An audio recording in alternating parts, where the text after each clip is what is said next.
বাংলাদেশে জুলাই আগস্টের সেই জঙ্গি উত্থানের মধ্য দিয়ে ক্ষমতার পালাবদল হইল, বাংলাদেশের রাজনৈতিক পট পরিবর্তন হইল। এরপর একটি বিশাল অংশের মানুষের মধ্যে ভারত বিদ্বেষী মনোভাব দেখা যাচ্ছে। তারা ভারতের প্রতি মারাত্মক ক্ষোভ প্রকাশ করতেছে। বেশ কিছুদিন যাবৎ আমি খুব ভালোভাবে খেয়াল করলাম, বাংলাদেশ আওয়ামী লীগের একটা বিশাল অংশের মধ্যে কানাঘুষা চলছে। আওয়ামী লীগের পতন হবে, ভারত এটা জানলো না, ভারত তবে কি জেনেও নীরব ছিল।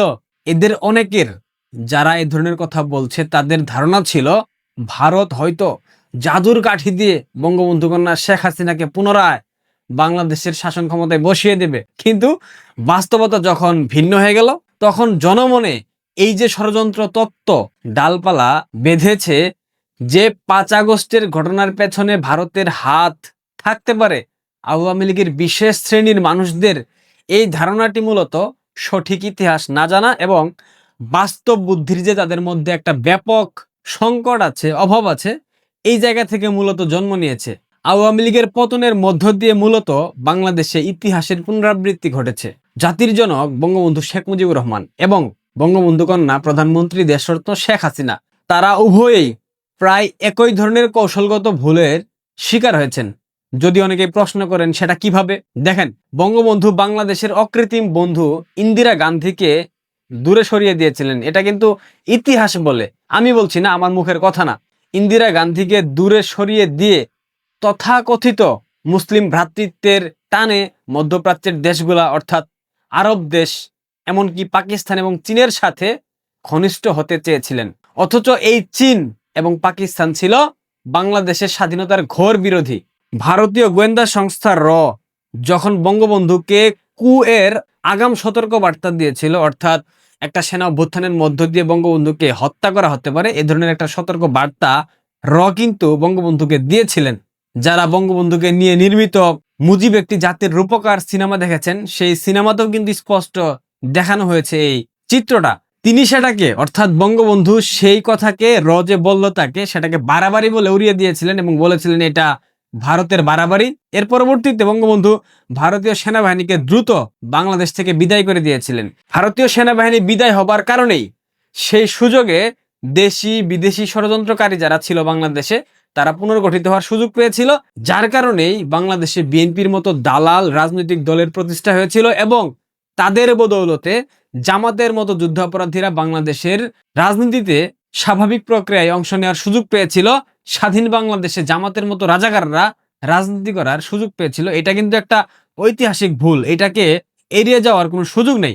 সম্প্রতি, অর্থাৎ গত দুদিন পূর্বে, চীনা রাষ্ট্রদূতকে দেখা গেছে জামাতের আমিরের সাথে মিরপুরের আদর্শ স্কুল মাঠে তারা একটা খাবার বা উপহার বিতরণ কর্মসূচি করেছে, চীনের পক্ষ থেকে দেয়া হয়েছে। যদিও চীনের উপহারকে জামাত নিজেদের বলে চালিয়ে দিয়েছে, কিন্তু এইখানে একটা বিষয় কিন্তু স্পষ্ট হয়েছে, ভূরাজনৈতিক স্বার্থে চীন ভারতীয় উপমহাদেশে পাকিস্তান এবং ইসলামী শক্তিগুলোর, অর্থাৎ জামাতের মতো অসংখ্য জঙ্গি সংগঠনের গডফাদার হিসেবে কাজ করে।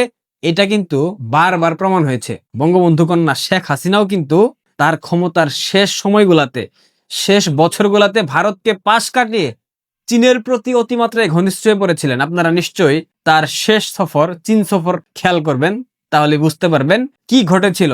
এটা কিন্তু একটা কৌশলগত বিরাট ভুল ছিল, যেটা বঙ্গবন্ধু কন্যা শেখ হাসিনা ভারতকে এড়িয়ে চীনের সাথে সুসম্পর্ক করার চেষ্টা করেছেন। যদিও চীনের ব্যাপক বিনিয়োগ বাংলাদেশে ছিল, তারপরেও ভারতকে এড়িয়ে চীনের সাথে সুসম্পর্ক করা মোটেও ঠিক হয়নি। কারণ চীন কখনো কোনো রাষ্ট্রকে সহায়তা করবে না।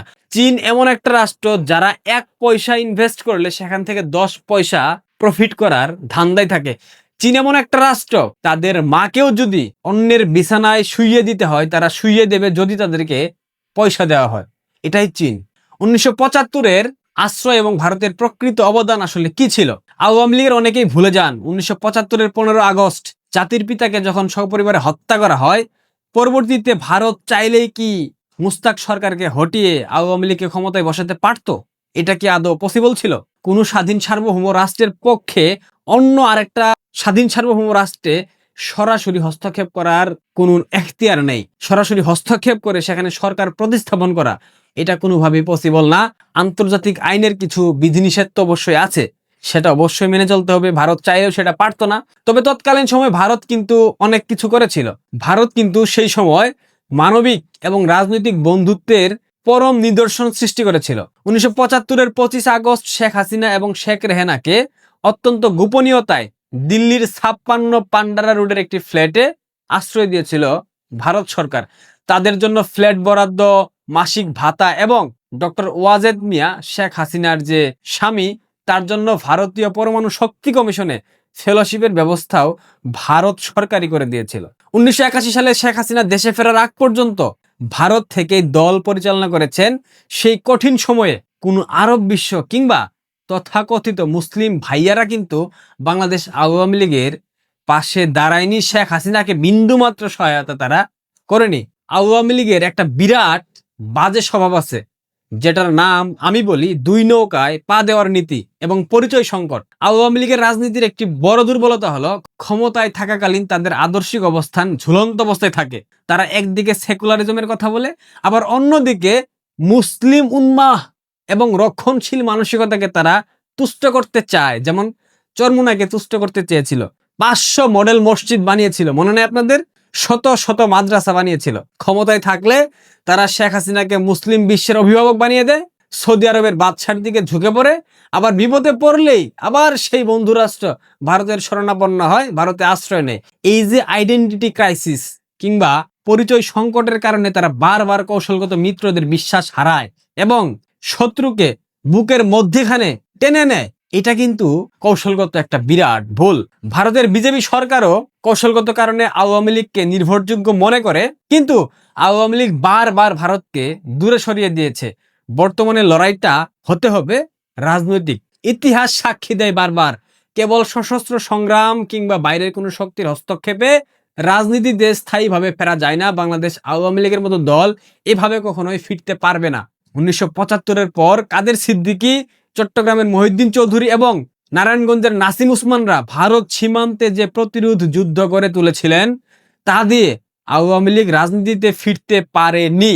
আওয়ামী লীগ ফিরেছিল 1981 সালের পর নিয়মতান্ত্রিক এবং গণতান্ত্রিক আন্দোলনের মধ্য দিয়ে, যেটা 2026 কিংবা 2027 সালে একই প্রক্রিয়ায় বাংলাদেশ আওয়ামী লীগকে স্বাভাবিক রাজনৈতিক প্রক্রিয়ায় ফিরতে হবে। ভারতের মতো পরীক্ষিত বন্ধু রাষ্ট্রকে নিয়ে ষড়যন্ত্রের গুজব ছড়ানো কিংবা ক্ষোভ প্রকাশ করা, এটা কিন্তু মারাত্মক আত্মঘাতী সিদ্ধান্ত।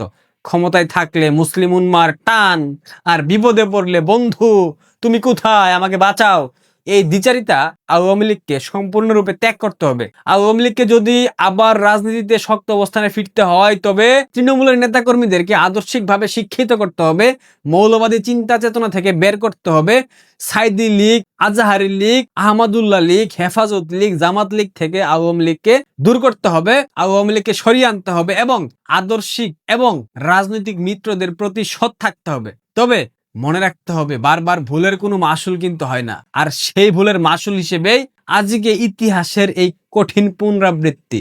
আশা করি প্রত্যেকটা শব্দ আপনারা বুঝতে পেরেছেন। বাংলাদেশ আওয়ামী লীগকে ফিরতে হবে তাদের প্রতিষ্ঠাকালীন আদর্শে, বাঙালি জাতীয়তাবাদ, ধর্মনিরপেক্ষতা, সমাজতন্ত্র এবং গণতন্ত্র। এই 4টি মূল ভিত্তিতে না ফেরা পর্যন্ত বাংলাদেশ আওয়ামী লীগ বাংলাদেশের স্বাভাবিক রাজনৈতিক প্রক্রিয়ায় ফিরতে পারবে না। কোনো প্রতিবেশী বন্ধু রাষ্ট্র যতই সহায়তা করুক না কেন, স্বাভাবিক রাজনৈতিক প্রক্রিয়ায় ফেরা অনেকটা অসম্ভব হয়ে দাঁড়িয়েছে, যেই সংকট আদৌ উত্তরণ করা সম্ভব না। ভালো থাকবেন, শেয়ার করবেন, সাবস্ক্রাইব করবেন। ধন্যবাদ।